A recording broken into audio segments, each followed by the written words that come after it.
Whoa. Wow. That's good wine.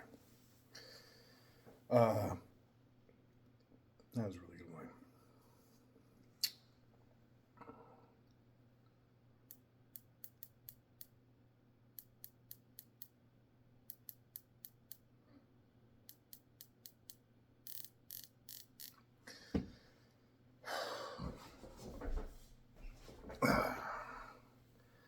My rep down at Rolex said that, hey, we got Tudor in finally. We're going to be selling Tudor.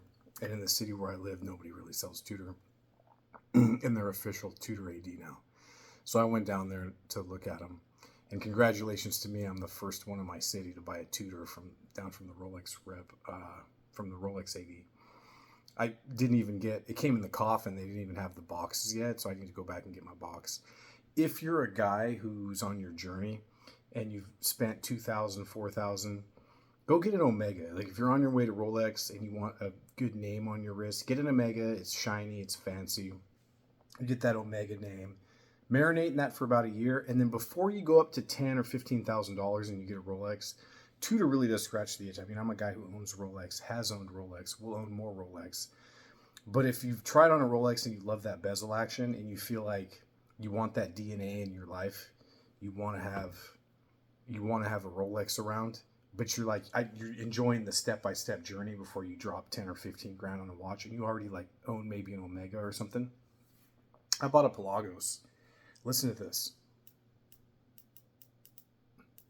And if you've owned Rolex, the clasp on this watch, when you close it,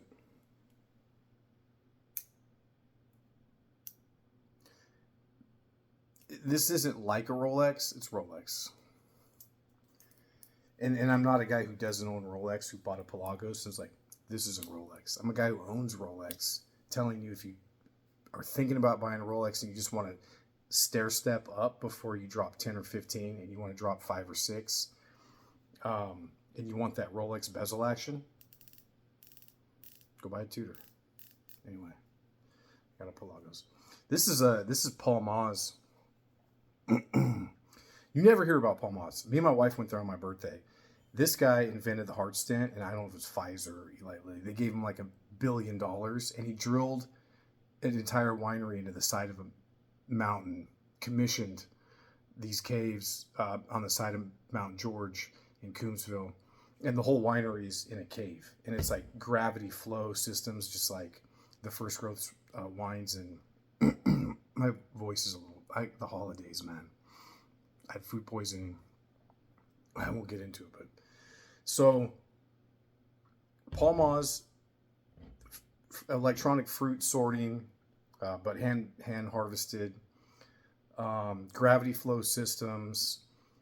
This is the Gaston, which if you go there and you visit, there's a mountain. There's on the side of Mount George. There's a road that's about this steep, and they show you where they have to go up there in a 4-wheel drive Jeep. They won't even take you up there. The road is so treacherous. But on the side of, not the top, the peak of Mount George, but kind of on the side, on the top of that part of the mountain where their estate is, they have a vineyard called Gaston, which is his grandson's name. It's Cabernet, and this is 100% Cabernet. And they don't make this wine every year. They only make it when the weather's right. 2017 was a hot vintage that had some problems in Napa, but Coombsville's cooler. Coombsville wines did really well in 2017. This is 2017, and this is a 100% Cabernet. This is a wine they went to. Excuse me. If you ever go to Palmaz, they really go above and beyond to make their wines. They spend a lot of money. This is the fruit. Only the best fruit goes into this, and they only make it on really good vintages. So I tasted this wine there. It was my birthday. My wife bought me this bottle, I think in 2 years ago, and this bottle was like $320. You can't even find these online anymore. I think they sold out. They don't have them on the Palmaz website. They don't have them on WineBit. I didn't check Vivino. These are actually hard to come by now, and I think they're going for about $400 a bottle.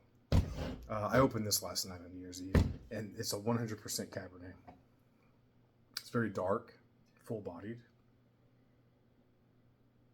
On the nose, you've got earth, mushroom, graphite, whetstone, fruit, lots of fruit, cassis, and dark fruit. Uh, it's a beautiful wine. It's very dark, very concentrated.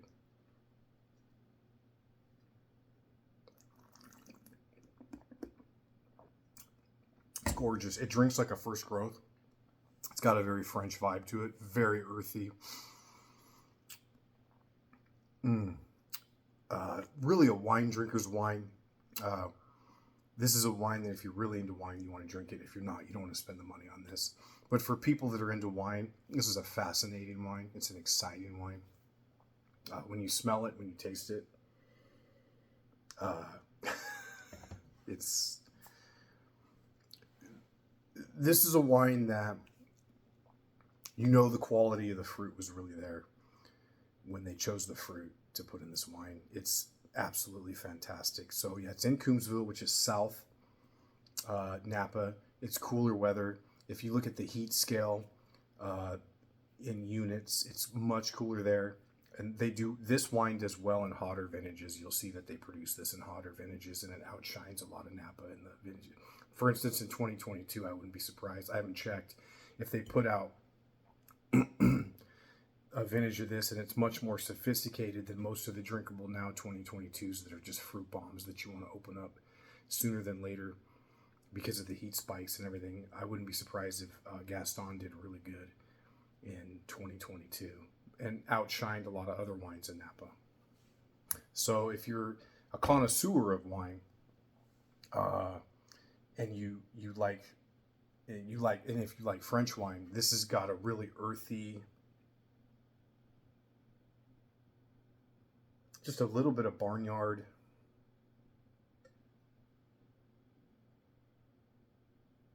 very leather, scorched earth,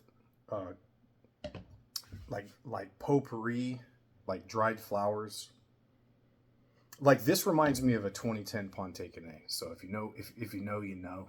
Like you could put this in a lineup of 5 wines and all you told me was there's a 2010 Ponte Canet snuck in there. And if Ponte Canet was in there and this was in there, I might confuse this wine for the Ponte Canet. I might think that this was it. That's what this wine tastes like.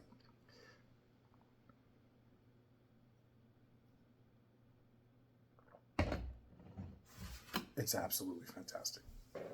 Palmaz doesn't get enough hype, so just a little short video. If you're ever in Napa, the Palmaz experience is really good. I had a great time there.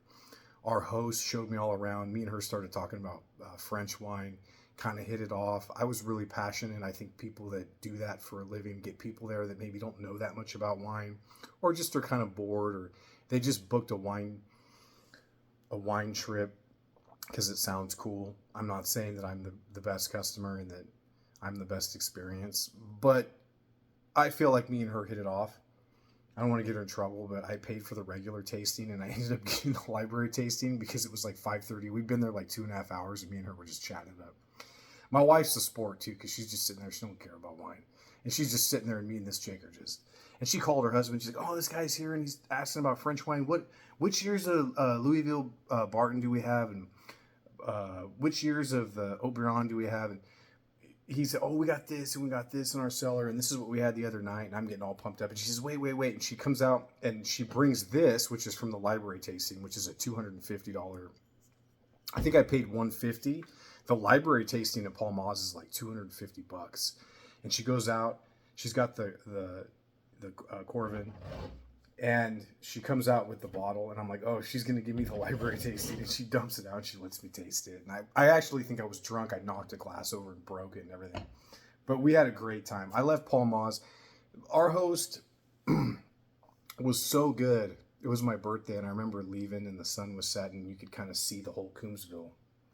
When you come out of Palmaz, you're kind of up on the side of the southern side of Mount George. I believe that's what that is. It's like the very end of that mountain range. And it was just a beautiful day. I'd had a fantastic day. She was a fantastic host. I think she said she was the West Coast distribution manager. And me and her just had a great time. And thanks to my wife bought me this bottle, and she was a good sport and she was patient. I had such a good time at this winery that I think I teared up when I was walking out. I thought, what a great day. What a great day. Me and her, she just took me around the whole winery and was showing me everything. There was somebody there cleaning out barrels and like in the process. Just had a great time. But if you're ever in Napa, stop by Palmaz. I don't know what else to say. What am I going to say, guys? Happy holidays 2026, right? We're going to start a new year. It's got to be better than last year.